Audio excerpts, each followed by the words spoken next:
Welcome, Aries. This is Eleanor with Peaches by Starlight Tarot, here with your August reading.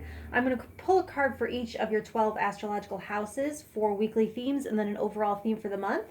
It's all chaptered out below, so you can go only to the parts that you care about, and this is a new way of doing it. So my question to you, Aries, is do you like it? Go ahead and give me the good and bad and ugly in the comments. So the first card I'm going to pull, this is going to be your first house, so how you're showing up, how you appear in the world. And then your second house of money, possessions, home and security. Third house, communication, community, and expression. Fourth house, home, family, self-care, and children, etc. Fifth house, romance, creativity, play, and art. The sixth house, daily health, service, habits. Okay, the seventh house, this is relationships, partnerships, contracts, give and take. And eighth house, intimacy, shared assets, the depths, where you merge with others. Ninth house, big picture stuff, beliefs, higher learning, philosophy, your greater wisdom. The 10th house, this is going to be your career, your reputation, tradition, legacy. And then let's see, where are we at? The 11th house, your place in the world within the larger groups in society, just in case. So then the 12th house, this is what's hidden. This is your subconscious, your spirituality. Okay, so now we're going to get a weekly theme. So four cards, one for each week of the month. Pull these over here. Might be time for a bigger table if I'm going to be pulling this many cards. I usually only do about 3. Okay, and then the 4th week of August. All right, and then your overall for the month. Looks like a blue feather, the bluebird. All right. So I'm going to meditate on these and take some notes, and I'll be back in a jiff. All right, Aries, so let's start off with your feather for August. It's this blue one of the bluebird. And so this comes with, it signifies a time of good communication, particularly with a partner or love interest. You may also be able to clean up some of your self-talk and connect a little bit more deeply to simple pleasures.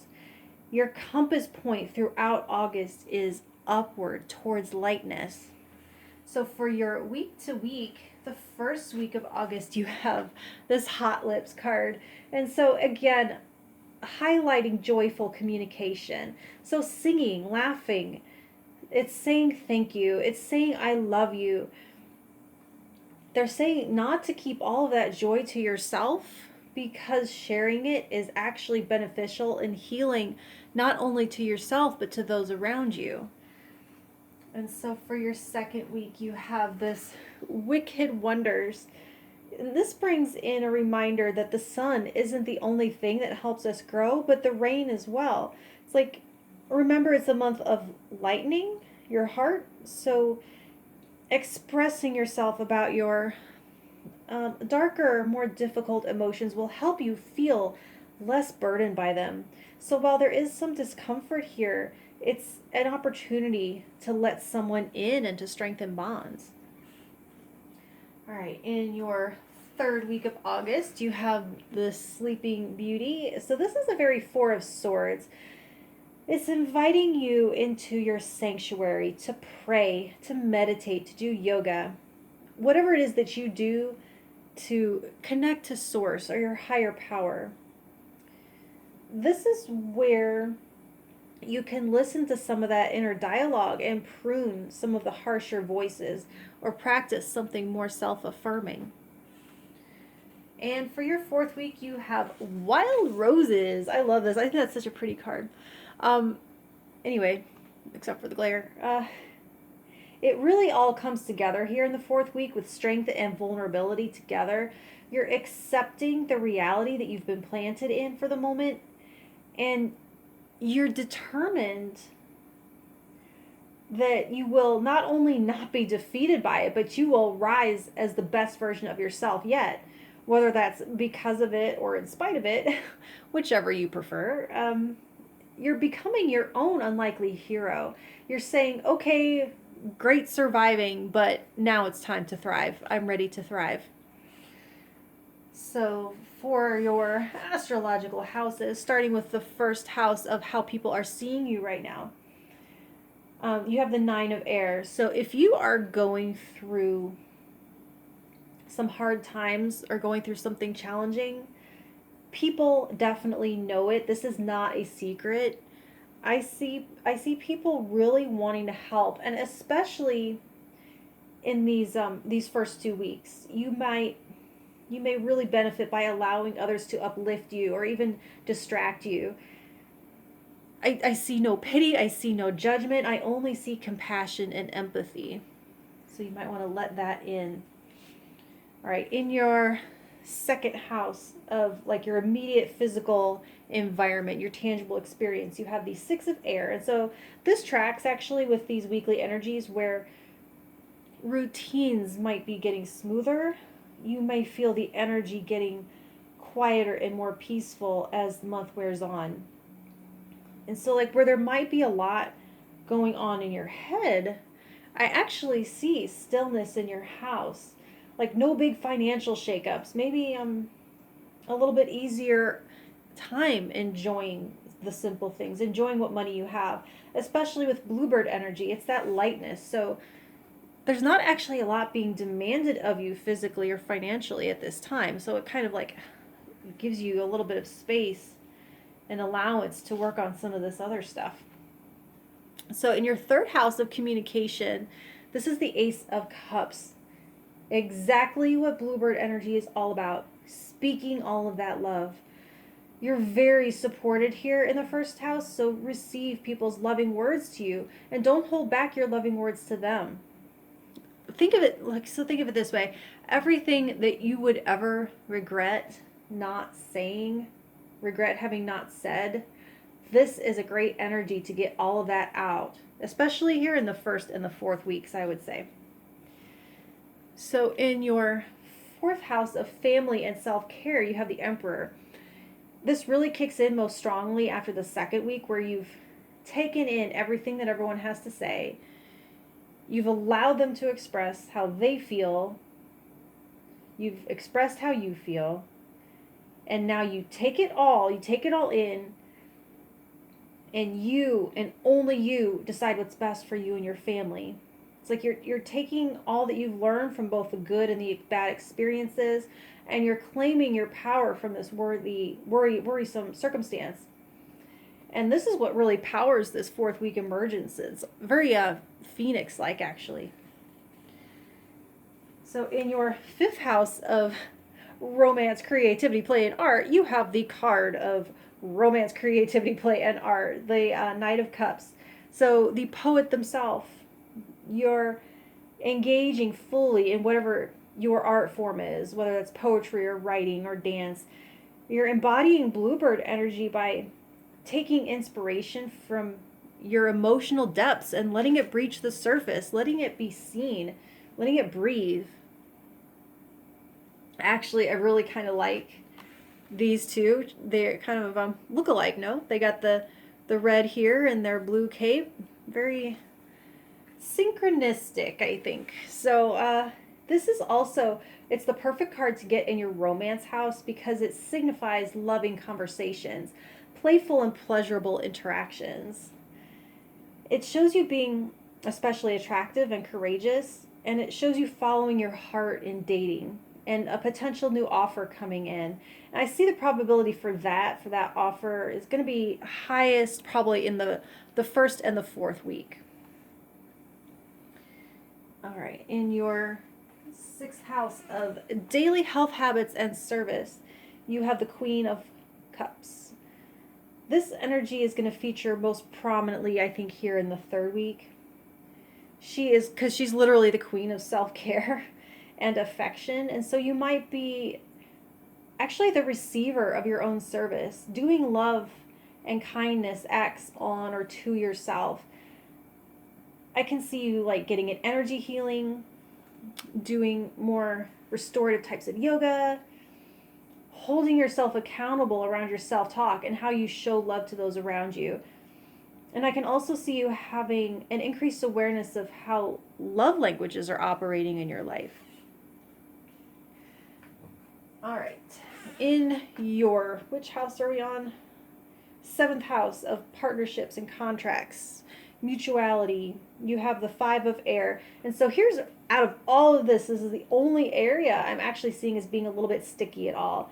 So if there's a pitfall, I would call it short-sightedness. This is a house of relationship patterns. And so in this 3rd week, maybe the 2nd, it might be a good time to examine this. It's a tendency to have the last word, no matter what it is, to be right, even if you might not be, or to not be all that graceful about it when you actually are proven right. These little barbs, I feel like they might be kind of blowing on by in the moment, but they could be accumulating some long-term effects in your marriage or your business partnership. So be mindful there. So in your 8th house of intimacy, you have the innocent. This is essentially the Hierophant. And they number them a little bit differently in this system. So this is like the underworld house. So it's both like the cosmic womb and grave, the fabric of life. It's sex, it's dissolution. These are very deep and shadowy, watery energies that coalesce, and you're somehow applying structure to them. Or conversely, it might be applying these concepts of divinity and spirituality to the conventional structures in your life. I can see, so this is a weird image. Did you see the movie The Cell, where they like take that horse and like divide it all up into sections like between the glass? Or that Body Worlds exhibit where that guy did the plastination of the bodies and displayed them in different ways. It's very hard to describe, but you're taking what feels very heavy in its compact and unified form and dividing it into a hierarchy, to take weight off of the bottom, to lighten it, to make it manageable. I'm seeing like different levels of intimacy, like tantric sex, or it could be like restructuring your will, experiencing sympathy pain, or like on the other side of it, making a more sacred act out of your more mundane structures and traditions. All right, so for your 9th house of big picture and philosophy, wisdom, higher learning, you have the 3 of fire. So this is a card of expansion. Absolutely beautiful here. I actually see you opening yourself up to receive greater meaning, which actually makes sense with that in your 8th house there. So it's there's an optimism unfolding in your perspective. The 3 of Wands is sort of a liminal moment after a push period. So maybe in the 3rd week, you're setting new spiritual intentions, asking more open-ended questions, broadening your definitions of certain concepts that have actually been the same your entire life. It is a future-facing card, so your concepts and beliefs about the possibilities and potential are on the horizon. It feels like these flowers are always, it seems like they're always straining to face the sun, whichever direction it's in. And I feel like you doing that now, turning towards the direction of what's going to fill you up and nourish you and feed you and grow you. So in your 10th house of reputation and legacy, you have the Empress. Seriously, who could ask for a better reputation than the abundance and creativity, generosity, and loving and magnetic nature of the Empress? Let's see, what other words can I think of to describe how awesome the Empress is? It's maternal, but you can be any gender and still be known for this kind of very fertile energy. Everything that you think of the earth as being, so you are being seen in this world. All right, this one I'm not going to pick up. She's not dressed all the way. You never know with YouTube. Your 11th house of relationship to the outer world is temperance. And so this is calling back to what you have on your 8th and 9th, almost merging with the collective. It's very Piscean. Ooh, no, tablecloth. You're seeing how you have been shaped by the people you've surrounded yourself with, and how your presence in the world has rippled out infinitely. And a lot of what's being released in this bluebird energy is heavier, lower vibrational, egoic barriers to feeling part of this world, things that keep you separate, that keep to feeling like a flower out of the tree that is the universe. Like, as Alan Watts used to say, the universe peoples, and you are one of its blooms. So I'm seeing a more fluid relationship to impermanence and a deeper sense of placement or identity. So not just saying I'm not an island intellectually, but actually diving into the water and allowing it to hold you up and surrendering to it because it's you. Yeah, spiritual card in your 11th house. It went there. They went there. So in your 12th house of the hidden, the unseen, and the subconscious, you have the King of Wands. This is you at your highest vibrational intensity. Your very own life force is practically electrifying the entire works.